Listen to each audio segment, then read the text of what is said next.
Hello everyone, welcome back to Arcanix. Okay, അപ്പൊ ഇന്ന് നമ്മൾ ഡിസ്കസ് ചെയ്യാൻ പോകുന്നത് ബോട്ടണിയിൽ നിങ്ങൾക്ക് എക്സ്പെക്ട് ചെയ്യാവുന്ന എല്ലാ വൈവ ക്വസ്റ്റ്യൻസ് ആണ്. അപ്പൊ നിങ്ങൾക്ക് ഈ ഒരു വീക്ക് തൊട്ടിട്ട് നമ്മുടെ മെയിൻ എക്സാമും കുറെ പേർക്ക് മോഡൽ എക്സാമും ഒക്കെ ഇങ്ങനെ നടന്നുകൊണ്ടിരിക്കുകയാണ്. തകൃതിയായിട്ട് എക്സാംസ് നടക്കുകയാണ്. ഇനി നമുക്ക് സമയമില്ല.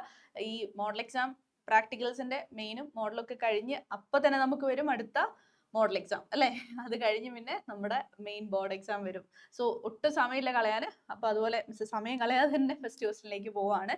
So here is the first question. What is the aim of hydrilla experiment? അപ്പോൾ നിങ്ങൾക്ക് വൈവ ക്വസ്റ്റ്യൻസിൽ കൂടുതലും എക്സ്പെക്ട് ചെയ്യാവുന്നത് നമ്മുടെ എക്സ്പെരിമെന്റ്സിലെ ക്വസ്റ്റ്യൻസ് ആണ്. മിസ് അല്ലാത്ത ക്വസ്റ്റ്യനും ആഡ് ചെയ്തിട്ടുണ്ട്. ചിലപ്പോൾ അത് ഓരോ എക്സാമിനേഴ്സിനെ ബേസ് ചെയ്തിട്ടാണ്. ഇനിയിപ്പോൾ അവർക്ക് വേറെ ക്വസ്റ്റ്യൻസ് ചെയ്യുന്ന, അതായത് നിങ്ങൾക്ക് ഒരു 7 ക്വസ്റ്റ്യൻസ് ഉണ്ട് ബോട്ടണി അല്ലെ, അതിനകത്ത് നിന്ന് ഏതെങ്കിലും സ്പെസിമെന്റെ അല്ലെങ്കിൽ ഏതെങ്കിലും എക്സ്പെരിമെന്റ് റിലേറ്റഡ് ഒക്കെ അവർക്ക് ചോദിക്കത്തില്ല എന്നല്ല, പക്ഷെ കൂടുതലും എന്താണ് നിങ്ങൾക്ക് തന്നിരിക്കുന്ന ആ 4 എക്സ്പെരിമെന്റ്സിൽ നിന്നാണ് ചോദിക്കാറുള്ളത്. Okay fine. അപ്പൊ ഇവിടെ ഫസ്റ്റ് ക്വസ്റ്റ്യന് what is the aim of hydrilla experiment ആണ്. സിമ്പിൾ ക്വസ്റ്റ്യൻ ആണ്. എന്താണ് ഹൈഡ്രല എക്സ്പെരിമെന്റിന്റെ എയിം എന്ന് പറയുന്നത്? അതായത് ഓക്സിജൻ ഇസ് ഇവോൾവ് അല്ലെങ്കിൽ oxygen is released during photosynthesis. അത് മീൻസ് മനസ്സിലാക്കാൻ വേണ്ടിയിട്ട് നമ്മൾ നടത്തുന്ന സ്റ്റഡിയാണ് ഹൈഡ്രില്ല എക്സ്പെരിമെന്റ് എന്ന് പറയുന്നത്. ഓക്കെ, അത് ഫസ്റ്റ് ക്വസ്റ്റ്യൻ. ഇനി അടുത്ത ക്വസ്റ്റ്യൻ നോക്കിയേ, why is hydrilla used in this particular experiment? അത് നിങ്ങളോട് പലപ്പോഴും ചോദിക്കാൻ ചാൻസ് ഉള്ള മറ്റൊരു ക്വസ്റ്റ്യൻ ആണ്. എന്താണ്? അതൊരു അക്വാട്ടിക് പ്ലാന്റ് ആണ്. പിന്നെ നമുക്കറിയാം ഈസിലി അവൈലബിൾ ആയിട്ടുള്ള ഒരു പ്ലാന്റ് ആണ് ഈ പറഞ്ഞ ഹൈഡ്രില്ല പ്ലാന്റ് എന്ന് പറയുന്നത്.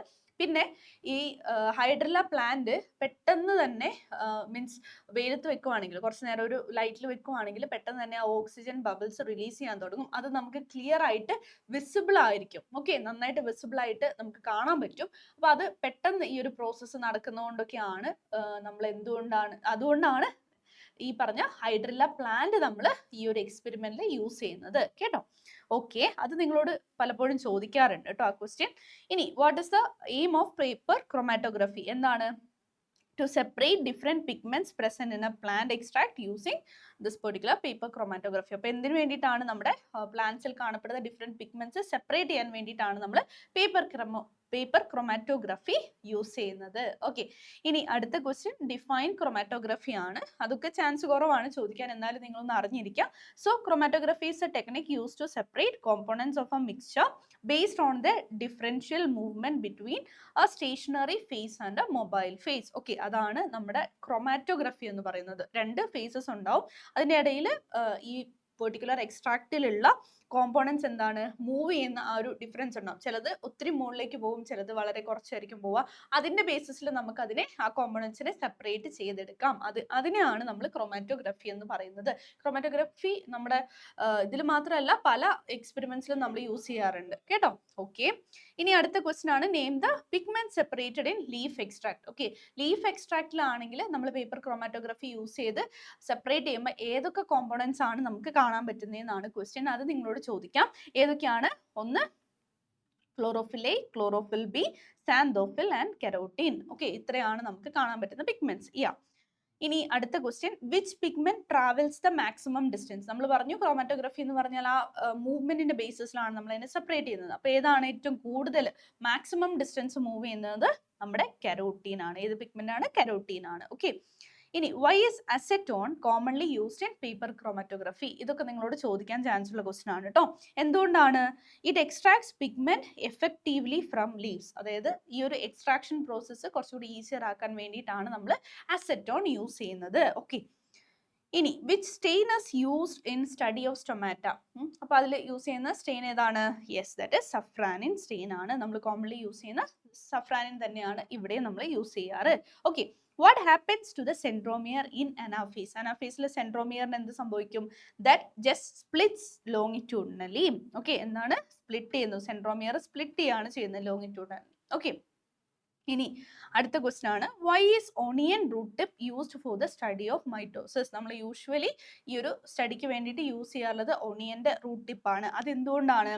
അവിടെ റാപ്പിഡ് ആയിട്ടുള്ള സെൽ ഡിവിഷൻ നടക്കും. ഓക്കെ, പിന്നെ അത് കൂടാണ്ട് എന്താണ്, ആക്റ്റീവ്ലി ഗ്രോയിങ് ആയിട്ടുള്ള ഒരു മെരിസ്റ്റമാറ്റിക് ടിഷ്യൂ നമുക്ക് അവിടെ കാണാൻ പറ്റും. ആക്റ്റീവ്ലി ഗ്രോ ചെയ്താലേ അവിടെ മാക്സിമം സെൽ ഡിവിഷൻസ് നടക്കുള്ളൂ. അപ്പോൾ സെൽ ഡിവിഷൻ പെട്ടെന്ന് നടന്നാലേ നമുക്ക് ഈ സ്റ്റേജസ് കറക്റ്റ് ആയിട്ട് ഒബ്സർവ് ചെയ്യാൻ പറ്റുള്ളൂ. ഓക്കെ, അതുകൊണ്ടാണ് നമ്മൾ ഓണിയന്റെ ടിപ്പ് യൂസ് ചെയ്യുന്നത്. അത് നിങ്ങൾക്ക് എക്സ്പെക്ട് ചെയ്യാവുന്ന ഒരു ക്വസ്റ്റൻ ആണ് കേട്ടോ. Name the stain used in study of mitosis. ഇതൊന്ന് നിങ്ങൾ പഠിച്ചു പോയിക്കോളാം കേട്ടോ. അസെറ്റോകാർമിൻ ആണ് നമ്മൾ മൈറ്റോസിസിന്റെ സ്റ്റഡിയിൽ യൂസ് ചെയ്യുന്ന ഒരു പെർട്ടിക്കുലർ സ്റ്റെയിൻ എന്ന് പറയുന്നത്. നിങ്ങൾക്ക് സ്റ്റെയിൻ ചെയ്തിട്ടുള്ള ഒരു പെർമനന്റ് സ്ലൈഡ് അല്ലെങ്കിൽ ആ സ്ലൈഡ് ആയിരിക്കും അവിടെ വെച്ചിട്ടുണ്ടാവുക, പക്ഷെ അത് ഓൾറെഡി അത് പ്രിപ്പയർ ചെയ്യുമ്പോൾ യൂസ് ചെയ്യുന്ന ഒരു സ്റ്റെയിൻ ഉണ്ടല്ലോ. ഓക്കെ, അതാണ് ചോദിച്ചിരിക്കുന്നത്. Yes, what is the importance of mitosis? എന്തൊക്കെയാണ്? Growth, repair and cell replacement. Okay, ഇതൊക്കെ നിങ്ങൾ അല്ലാതെ പഠിക്കുന്നുണ്ട്, അതുകൊണ്ടാണ് മിസ് പെട്ടെന്ന് പറഞ്ഞു പോകുന്നത്. Why is the dicot stem vascular bundle called open? എന്തുകൊണ്ടാണ് ഓപ്പൺ എന്ന് പറയുന്നത്? കാരണം എന്താണ്, ഡൈക്കോട്ട് സ്റ്റെമ്മിൽ വീനോ ക്യാമ്പിയം ഈസ് പ്രസന്റ്. ഓക്കെ, ഇതൊക്കെ നിങ്ങൾക്ക് ചാൻസ് കുറവാണ്, പക്ഷേ there are chances to. അതൊരു 50-50 പ്രോബബിലിറ്റി ആണ്. ചിലപ്പോൾ എക്സാമിനർ ഈ ഭാഗത്തൊന്നും ക്വസ്റ്റ്യൻസ് ചോദിക്കാം, ചിലപ്പോൾ എക്സാമിനേഴ്സ് കൂടുതലും എന്താണ് എക്സ്പെരിമെന്റ്സിൽ നിന്ന് തന്നെയാണ് ചോദിക്കാറുള്ളത്. ഓക്കെ, അപ്പോൾ നിങ്ങൾ ഇതൊക്കെ ഒന്ന് പെട്ടെന്ന് ഓടിച്ച് പഠിച്ചൊന്ന് പോവാം. ഓക്കെ, ഇനി which tissue is absent in monocot stem but present in dicot stem? എന്താണ്? യെസ്, ദാറ്റ് ഇസ് കേമ്പിയം ആണ്. റൈറ്റ്, അതൊരു നല്ല ക്വസ്റ്റൻ ആണ് അല്ലേ.